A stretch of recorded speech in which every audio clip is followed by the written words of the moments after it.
Hey guys, Lee H here, aka Criterium Racer.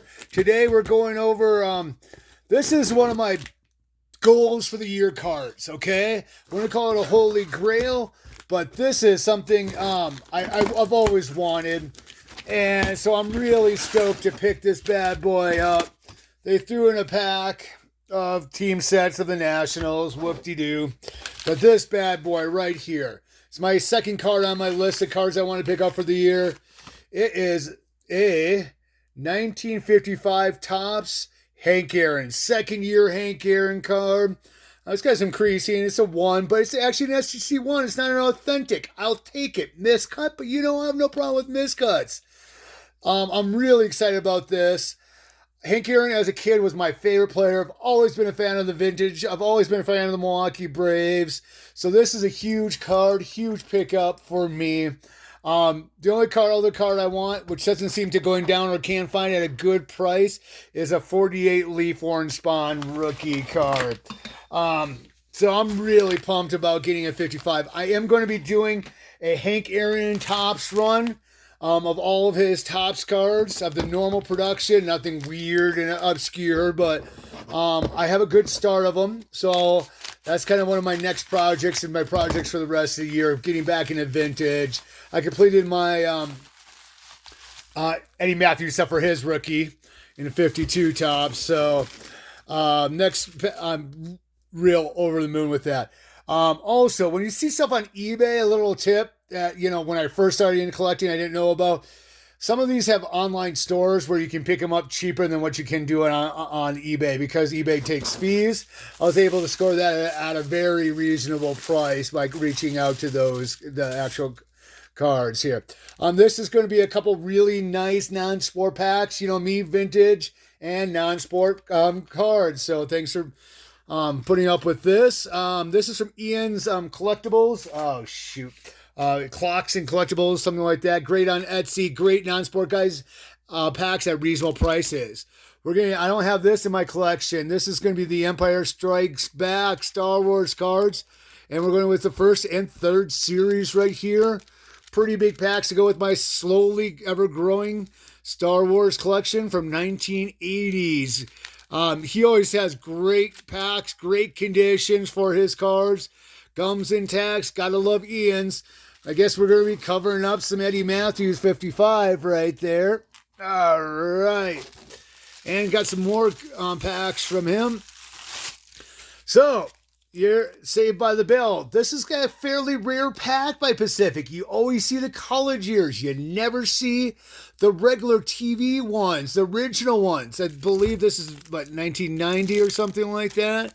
If you find these in the wild, sometimes you get a good deal on them. Pick a 92. Pick them up. Don't worry about the college years. Get the original one. I did not have this in my collection, so that's going to be an awesome addition. A few months ago, I got the Fright Flicks, the Freddy and Pumpkinhead, and then needed these two to complete my collection. Ian's got tons of stuff. Go check him out. So we're covering Saved by the Bell and that one right there.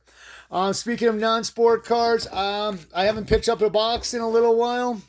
So we're going to pick up 1981 Voltron, Defender of the Universe. So underrated.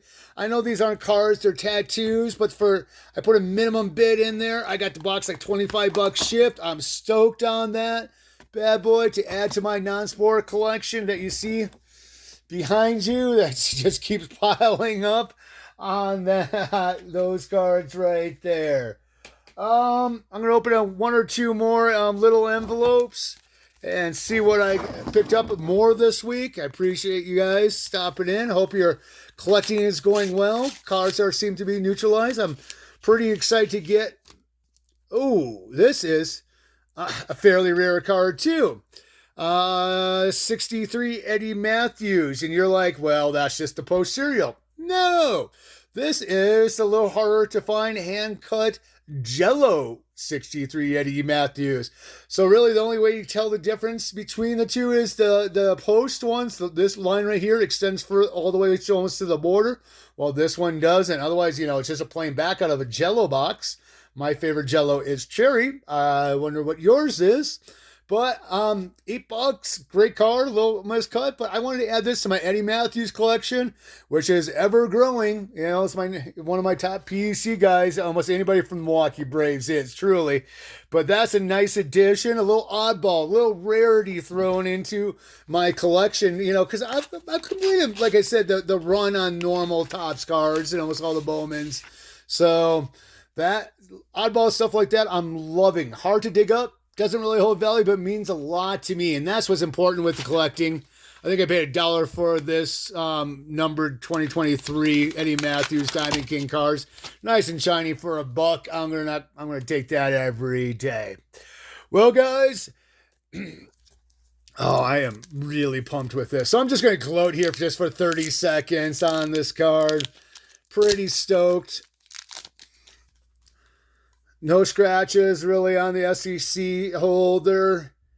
But yeah, like I said, Hank Aaron was my favorite baseball player growing up as a kid, even though I am not that old. For some reason, I've always liked the vintage cards. I know I'm repeating myself. And an SDC one, which is plenty for me. It's in my budget. Collect within your budget.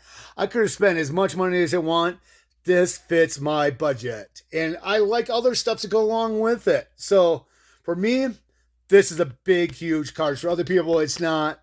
I'm going to cherish this. I don't sell cards. It's not for flipping, but I always try to find the best deal possible. I'm kind of cheap.